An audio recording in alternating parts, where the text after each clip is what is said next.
ఆరు కన్న కూతురని నిజం తెలుసుకున్న తర్వాత రామ్మూర్తి ఇంటికి వస్తాడు. ఇక ఇంటికి వచ్చిన రామ్మూర్తితో నిర్మలమ్మ, మా కోడలి అస్థికలు నదిలో కలపడానికి మేమంతా వెళ్తున్నాం అన్నయ్య గారు, మీరు కూడా మాతో పాటు రావచ్చు కదా, కొద్ది రోజులు వీటన్నిటి నుంచి దూరంగా ఉండొచ్చు అని చెప్పి నిర్మలమ్మ అంటూ ఉంటే అప్పుడు రామ్మూర్తి, తప్పకుండా వస్తానమ్మా, బాధ్యతల నుండి దూరంగా పారిపోవడానికి కాదు, కన్న తండ్రిగా నా కూతురి అస్థికలను నదులు కలిపి నా బాధ్యతలు నేను నిర్వర్తించడానికని చెప్పి రామ్మూర్తి బాధగా చెబుతూ ఉంటే రామ్మూర్తి మాటలకు మనోహరి షాక్తో కొంపదీసి నిజంగానే తెలిసిపోయిందా ఏంటి అని చెప్పి అనుకుంటూ ఉంటుంది. ఇక బాగి కూడా రామ్మూర్తి వైపు ఆశ్చర్యంగా చూస్తూ అక్క గురించి ఏమైనా తెలిసిందా నాన్న అని చెప్పి అడుగుతూ ఉంటుంది.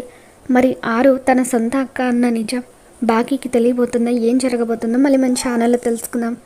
మీకు కనుక ఈ వీడియో నచ్చినట్లయితే తప్పకుండా లైక్ చేయండి.